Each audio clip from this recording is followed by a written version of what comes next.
अंधे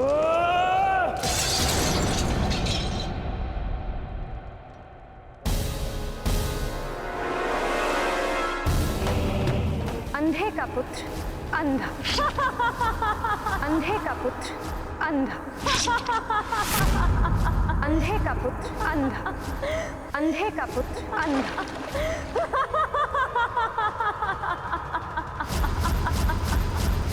ये क्या कर रहे हो तुम? हट जाओ! बाबा श्री, बाबा श्री। जेश, दिखाता घाव लग जाएगा जेश। वही तो मैं जानना चाहता हूँ कि ऐसा कौन सा घाव है जो उस घाव से ज्यादा पीड़ा दे सकता है जो पांचाली के वचनों ने मुझे दिया है। अंधे का पुत्र अंधा।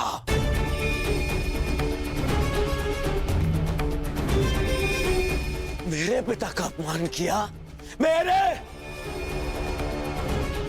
और मैं दुर्योधन इतना दुर्बल निकला कि ना मैं उस समय अपना प्रतिशोध ले पाया और ना अब लेने के सक्षम। मामा, मुझे प्रतिशोध चाहिए, या तो मुझे प्रतिशोध दो मामा, या मुझे विष दे दो। ये तो उस पांचाली के विद्रोह से छीनकर उसकी मुख पर सदा के लिए पीड़ा भर दो।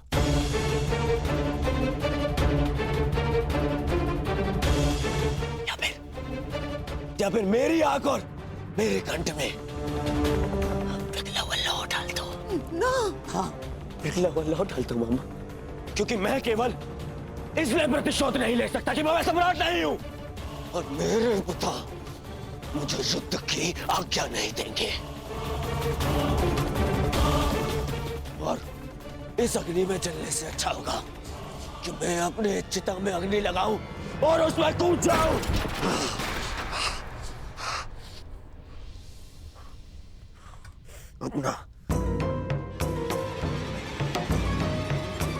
अपना कलंकित और पराजित मुख दर्पण में देखने से अच्छा है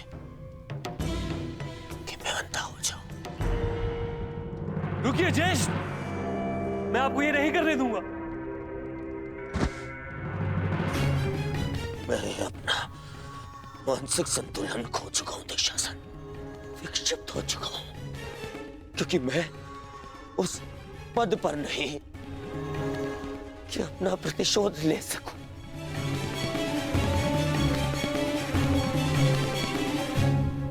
और मेरे पिता जो सक्षम है, उन्हें मेरे आंसू दिखाई नहीं दे सकते। हे ईश्वर, यदि यही मेरा प्रारब्ध था तो मुझे भी जन्म लेते ही अंधा क्यों नहीं कर दिया तूने? क्यों?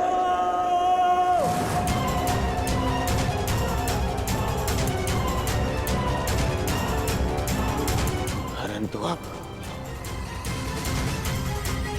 तेरे किए अधूरे काम को मैं पूरा करूंगा, मैं पूरा करूंगा।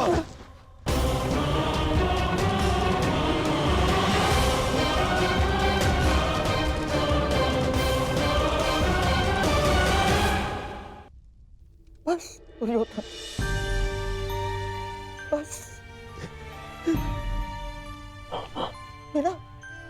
मेरा दुर्भाग्य और मत बढ़ा।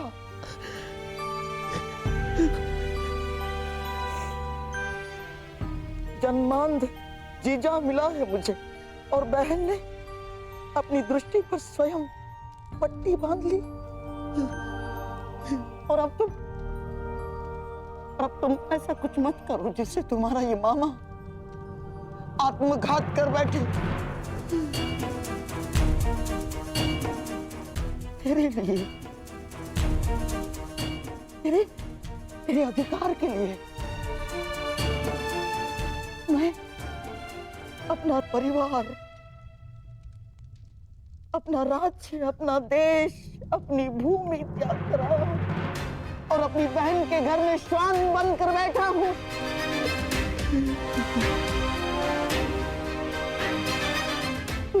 तुझे कुछ हो गया तो तेरे पास कुछ शेष नहीं बचेगा दुर्योधन। तू टूट जाऊंगा मैं,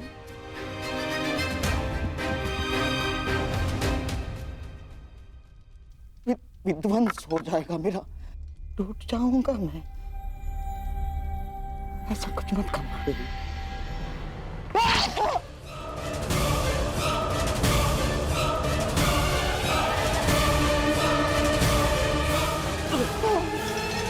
मामा, मामा, बरसों पहले मैं यहाँ आया था कि तुझे तेरा अधिकार दिला सकूं, मामा,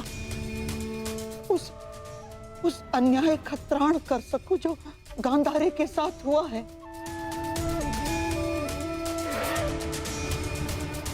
पांडवों के जाने के पश्चात मुझे ऐसा लगा था कि सब कुछ ठीक हो गया, परंतु ऐसा कुछ नहीं हुआ दुर्योधन। ये घाव भरा नहीं है अभी, हरा है, हरा। परंतु अब इस घाव का त्राण मैं पूर्ण करूंगा। परंतु आपके घाव पर पट्टी मामा। नहीं, अब इस घाव पर पट्टी तभी बंधेगी जब तेरा प्रतिशोध पूर्ण हो जाएगा। तेरा मामा होने का ऋण चुकाऊंगा मैं। बहुत बड़े ऋण का भार मेरे कंधों पर तुमने डाल दिया है सखी। कामना यही है कि इस ऋण को चुकाने की कभी आवश्यकता ना पड़े। और यदि आवश्यकता पड़ी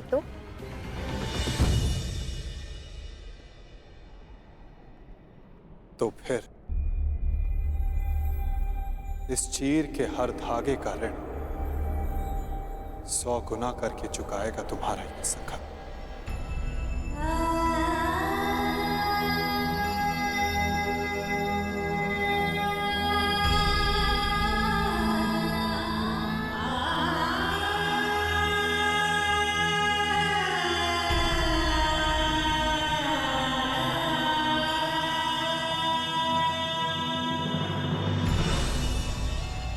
जिस पांचाली के अपमान के कारण मेरे दुर्योधन ने अंधा होना चाहा, उस पांचाली का ऐसा अपमान करूंगा जिसे देखकर सारा संसार अंधा हो जाना चाहेगा। उसने तुम्हारा उपहास किया है ना, तो मैं भी हरी सभा में उसे वस्त्रहीन कर दूंगा। ये मेरा वचन है तुम्हें दुर्योधन। उसने तुम्हें गाली दी है ना, उसके शरीर से एक एक वस्त्र खिंचवा लूंगा मैं, ताकि भरी सभा में पड़ती हजारों दृष्टियां उसे काली जैसी लगे। भरी सभा में पांचाली कराएगी, चित्कार करेगी, और उसके ये चित्कार का त्राण उसके वो 5 महाबली पति भी नहीं कर पाएंगे। उस याज्ञ सेनी की ऐसी अवस्था करूंगा कि वो अग्निसूता अग्नि में प्रवेश करने की कामना करे। उस पांचाली का मान इस भांति छिन्न भिन्न कर दूंगा मैं कि संसार में कोई अपने पुत्री का नाम द्रौपदी नहीं रखेगा। ये मेरी प्रतिज्ञा है।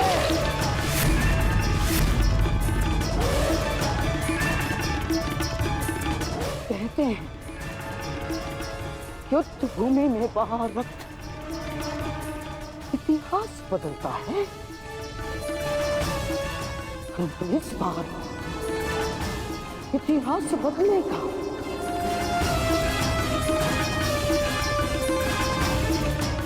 हस्तिना रक्त बहाए।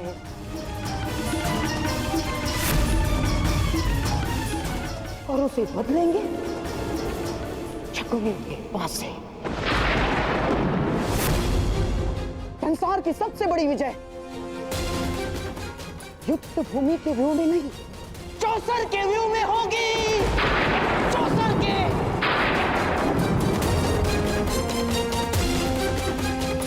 व्यू रचा जा चुका है सब। मैं आपके कहने का तात्पर्य समझ ही नहीं सका।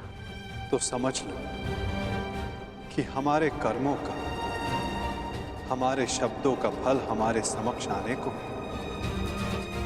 सृष्टि की धारा बदलने को है और शीघ्र ही तुम्हारे समक्ष विकल्प आएंगे पांचाली। और सब कुछ विकल्प के चयन पर निर्भर करेगा सखी। प्रत्येक मनुष्य की सबसे बड़ी शक्ति ही उसकी सबसे बड़ी दुर्बलता भी होती है। और धर्मशील की दुर्बलता उसका धर्म होता है। इसलिए प्रयास करना कि समय आने पर धर्मात्मा को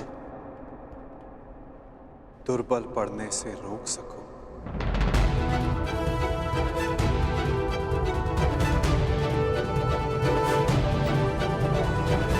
शकुनी और पुत्र दुर्योधन ने जिस प्रकार इंद्रप्रस्थ का वर्णन किया है, छाती फूल जाती है कि मेरे अनुज पांडु के पुत्रों ने इतने कम समय में इतनी उन्नति की है।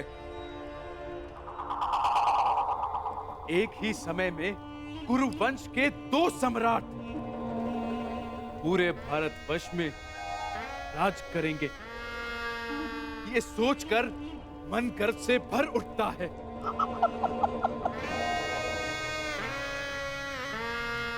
बस एक ही खेद है कि मैं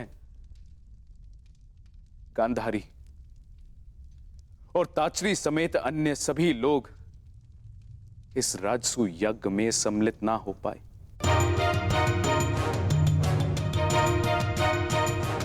इसलिए मैंने निर्णय लिया है कि सभी पांडु पुत्रों को हस्तिनापुर में बुलाकर उनका सम्मान किया जाए।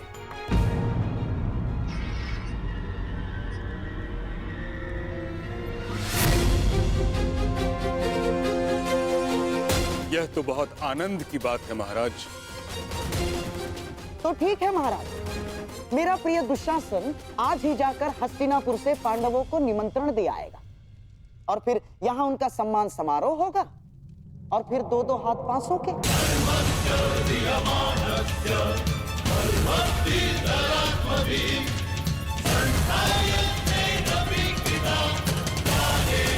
परंतु गांधार नरेश, सम्मान समारोह में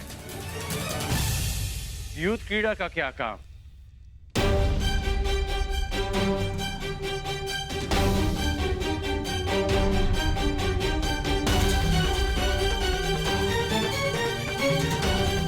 इस मंगलमय अवसर पर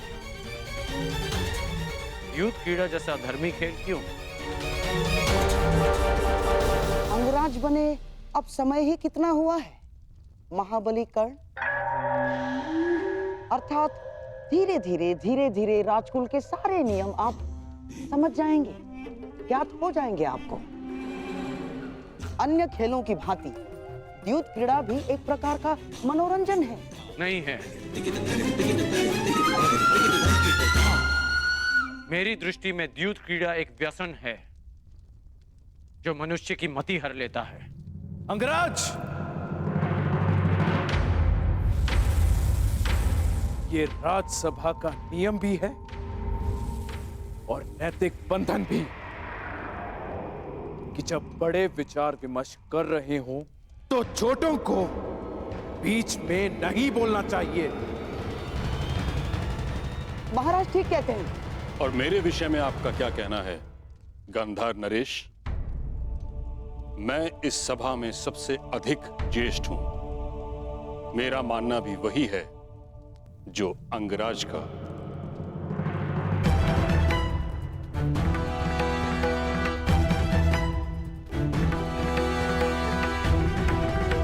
कि द्यूत क्रीड़ा अधर्म है।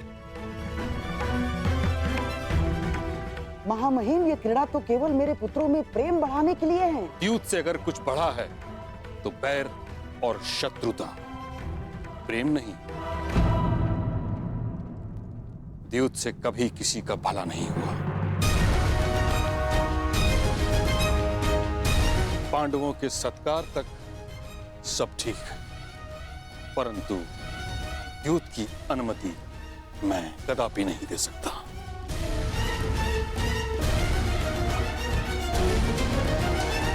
परंतु महामहिम, अतिथि का स्वागत और मनोरंजन उनकी रुचि के अनुसार ही तो होना चाहिए ना।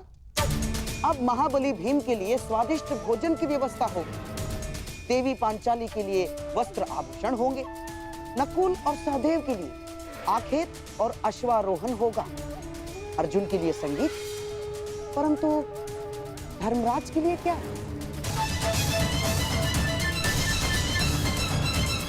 जिस सम्राट के सम्मान के लिए समारोह कर रहे हैं, उनकी तो केवल एक ही रुचि है, द्यूत, चौसर महाराज।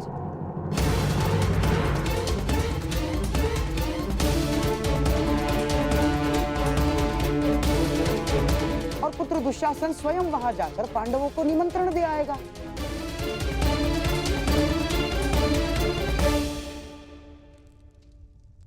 पांडव और कौरव साथ में खेलेंगे तो आपस का बैर भी समाप्त हो जाएगा। इसमें बुराई क्या है महामहिम? आपत्ति इस बात की है गंधार राज कि आपकी रुचि भी केवल दूध में है। बीते कल्प में हस्तिनापुर ये अनुभव कर चुका है कि जिस विषय में आपकी रुचि रही, उस विषय का परिणाम शुभ नहीं रहा।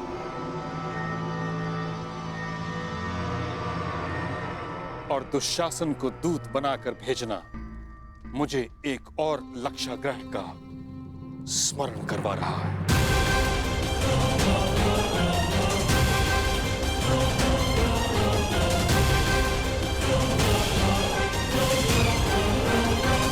परंतु पितामह, इसमें समस्या क्या है?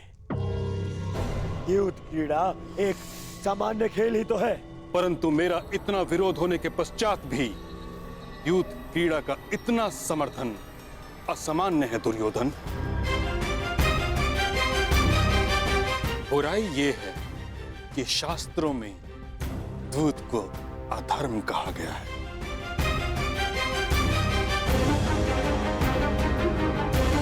दुशासन द्यूत क्रीड़ा का प्रस्ताव लेकर नहीं जाएगा। बड़ी विचित्र बात है महामहिम। एक भूल को क्या जीवन भर नहीं भूलेंगे आप? प्रायश्चित का एक अवसर नहीं देंगे? ठीक है, यदि आपको मेरा दुशासन को निमंत्रण लेकर भेजना षड्यंत्र लग रहा है, तो आप धर्मात्मा विदुर को निमंत्रण लेके भेज सकते हैं।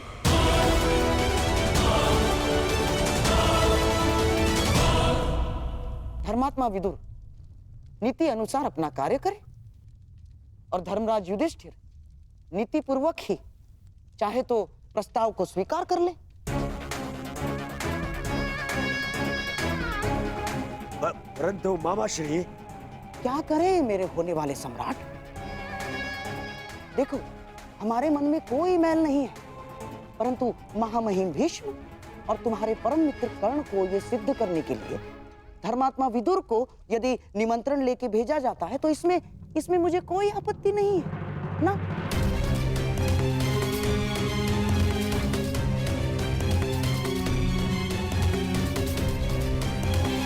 तो मेरा आदेश है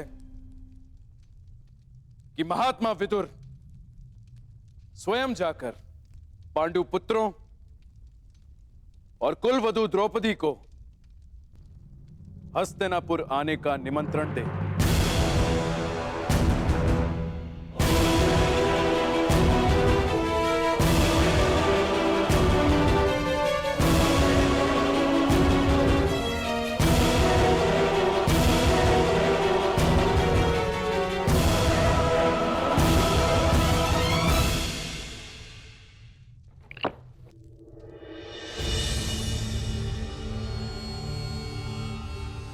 मामाजी, आपने स्वयं विदुर को वहां जाने को क्यों कहा? अब वो अवश्य युधिष्ठिर को द्यूत ना खेलने का सुझाव देगा। ना, महात्मा विदुर यहां से हस्तिनापुर का दूत बनकर जा रहा है और वहां धर्मराज युधिष्ठिर उसका सम्राट बनकर स्वागत करेगा।